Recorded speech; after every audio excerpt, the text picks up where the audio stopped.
ब्रेकनंतर दुपारच्या बातम्यांमध्ये तुमचं स्वागत। आणि आता बातमी आहे पुण्यात 12वीच्या हॉल तिकिटावरती विद्यार्थ्यांच्या जातीच्या उल्लेखावरती माध्यमिक आणि उच्च माध्यमिक शाळा शिक्षण मंडळाचे अध्यक्ष शरद गोसावी यांनी खुलासा दिलाय, स्पष्टीकरण दिलंय।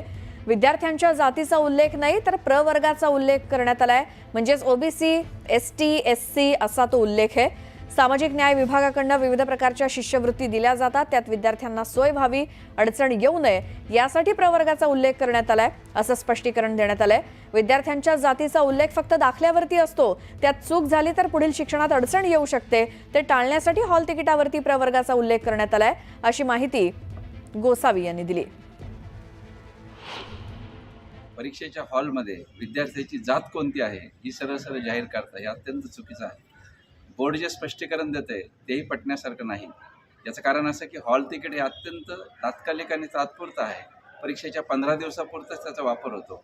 अशा वेळी त्याची काय गरज आहे? फार तर तुम्ही मार्कशीटवरती छापला असतात, एक वेळ समजण्यासारखं होतं। आणि दुसरी गोष्ट अशी की जातीचा उल्लेख विद्यार्थ्याच्या दाखल्यावर असताना आणि शाळा पूर्णपणे त्याची जबाबदारी घेऊन ते दाखले देत असताना जर त्याच्यामध्ये काही कॉम्प्लिकेशन झाले तर त्या यंत्रणेला तुम्ही जबाबदार धरू शकाल।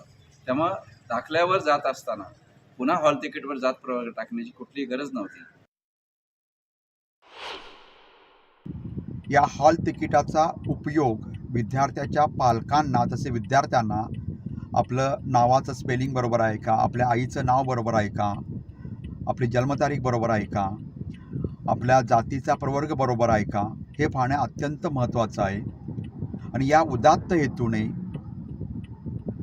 राज्य मंडळाने कॅटेगरीची नोंद म्हणजे प्रवर्गाची नोंद केलेली आहे, त्यामुळं हे विद्यार्थ्याच्या चांगल्या कारणासाठी केलेलं आहे। पुढची बातमी, नांदेडमध्ये शक्तीपीठ महामार्गाला शेतकऱ्यांनी तीव्र विरोध सुरू केलाय। 10 पट पैसे दिले तरी जमीन देणार नाही असा निर्धार या शेतकऱ्यांनी केलाय। जमीन घ्यायचा प्रयत्न केला तर तीव्र विरोध करण्याचा इशारा शेतकऱ्यांनी दिलाय।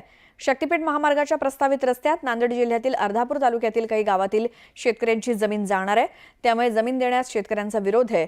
अशातच शेतकऱ्यांनी एकत्रित येत या महामार्गाच्या विरोधात घोषणाबाजी केली।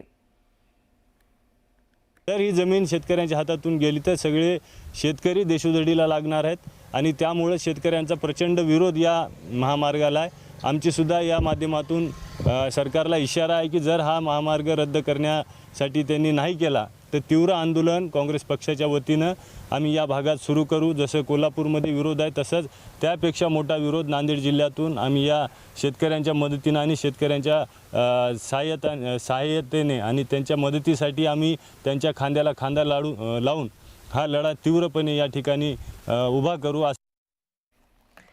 तर या होत्या सगळ्या राज्यभरातल्या सविस्तर घडामोडी या बुलेटिनमध्ये आपण बघितल्या। आणि दुपारच्या बातम्यांनंतर पुढच्या बुलेटिनमध्ये अशाच काही आपण वेगवान स्वरूपातल्या बातम्यांचा देखील आढावा घेणार आहोतच।